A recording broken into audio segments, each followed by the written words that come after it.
আসসালামু আলাইকুম ভাই বোনেরা, সবাই কেমন আছেন? আশা করি আছেন ভালো। আপনাদের দোয়ায় ভালোবাসায় আমিও ভালো আছি। নতুন করে ভিডিও নিয়ে আবারও আসলাম। তো আজকে অনেক দিন পর রাত্রেবেলা রান্না করলাম। দুপুরে রান্না করছি, তা যে ত্বকে রান্না করছে ওইগুলো আসলে ভালো লাগতেছে না বলে চিংড়ি মাছ দিয়ে পাতাকপি ভাজি করছিলাম। তো যেহেতু আপনার ভাই আছে, বাসায় আছে, অফিসে যায় নাই, তাই আসলে তাই বলল গরুর মাংস খাবে, তাই আসলে গরুর মাংস রান্না করব।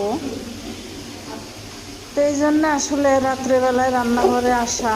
তা আসলে আমি রান্নাঘরে রাত্রেবেলায় কখনো কোনো কিছু রান্না করি না।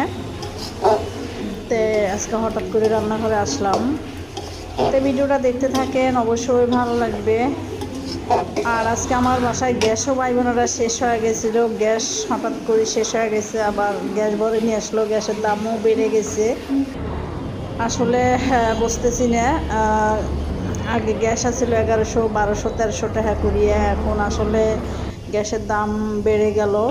আসলে হাসিনা যাওয়ার পর থেকে সব জিনিসের দাম বেড়ে গেছে। অনেকদিন পর বুঝতেছি না আজকে আসলে কিভাবে রাত্রে মানুষ রান্না। চলাফেরা করবো, কিভাবে মানুষ খায়া দুপুরে বাঁচবে। রান্না করছিলাম আসলে এটা চিংড়ি মাছ দিয়ে ভাবতে অবাক পাতাকপি লাগে। ভাজি, আসলে এগুলো বিদ্যুতের দিয়ে বিল খাইতে চাইতেছে না, মাসে তাই মাসে আবারও গরু বাড়তেছে, মাংস রান্না করতেছে, দেখতে গ্যাসের দাম পাচ্ছেন। বাড়তেছে। আসলে তো যারা অল্প আমরা স্বল্প মধ্যম করে রান্না ফ্যামিলি, আসলে করতেছি, তাদের একটু না আসলে ঝাল অনেক বাড়ায় উড়ে একটা দিচ্ছি। চলতে গরুর মাংসটা কঠিন আবার ঝাল হইতেছে, না হলে এই খাইতে হলো চায় না। কথা। তো যারা এইগুলোর আন্ডারে আছে তারা তো কখন এগুলো চোখে দেখতেছে না, মনে হয় কালো চশমা চোখে দিয়ে থাকে, এটাই মনে হইলো। তো যাই হোক, ভিডিওটা দেখতে থাকেন অবশ্যই।